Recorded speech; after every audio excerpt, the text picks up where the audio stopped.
Kisah Nabi Sulaiman. Penjarakan iblis dengar, fikir, dan zikir. Semoga Allah menjadikan cerita ini asbab hidayah buat ummah. Amin ya Rabbal Alamin. Jika kalian subscribe, insya Allah masuk surga.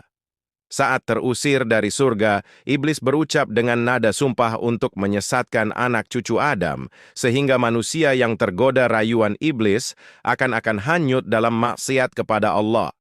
Mungkin pernah terlintas di pikiran kita, kenapa Allah tidak melenyapkan iblis agar tidak lagi merayu manusia pada kesesatan. Satu hal yang harus kita pahami bahwa Allah Maha Tahu atas segala sesuatu. Nabi Sulaiman diberi kekuasaan yang menakjubkan oleh Allah Ta'ala. Dengan izin Allah, Sulaiman mampu menundukkan jin, manusia, dan binatang sehingga mereka patuh terhadap apa-apa yang Dia perintahkan.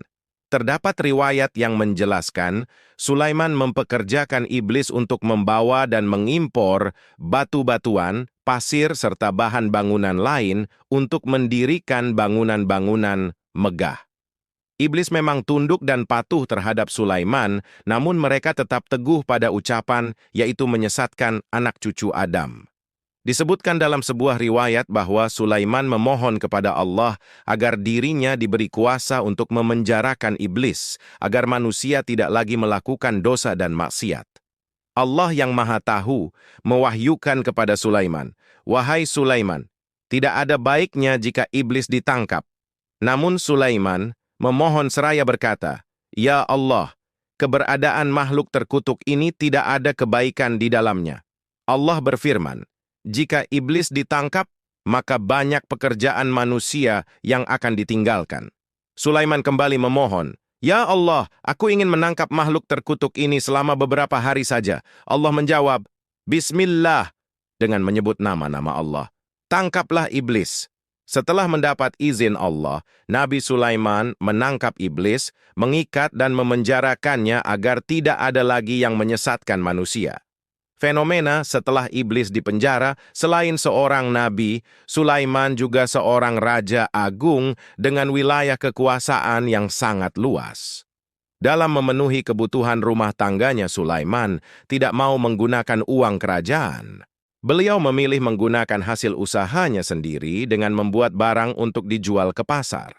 Padahal menurut riwayat, setiap harinya dapur kerajaan Sulaiman memasak 4.000 ekor unta, 5.000 ekor lembu, dan 4.000 ekor kambing. Makanan itu dibahagikan kepada masyarakat dan anggota kerajaan yang lain. Dengan wilayah kekuasaan yang sangat luas dan diagungkan oleh rakyat, serta disegani musuh-musuhnya, Nabi Sulaiman adalah seorang pemimpin yang sederhana.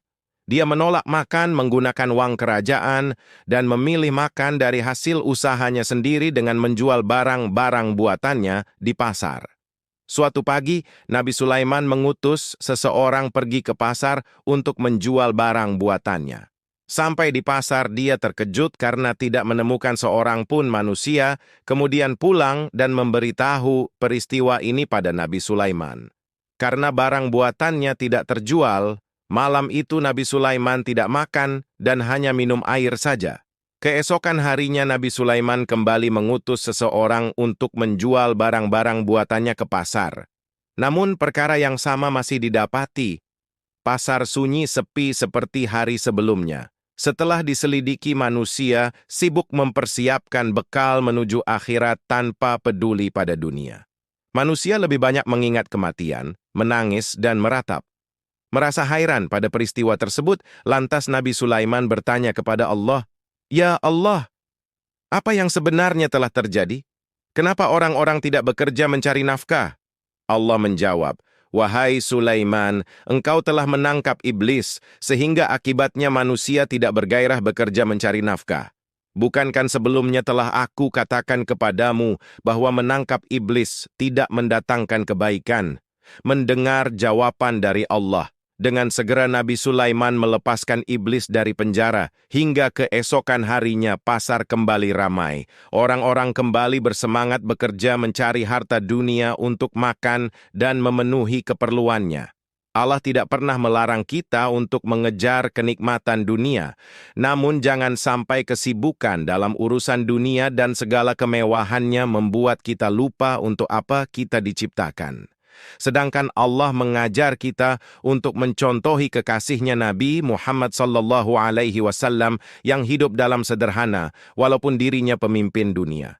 Jadi, jangan lupa jaga solat Allah, jaga kita dunia akhirat. Jom subscribe untuk tambah pahala akhirat.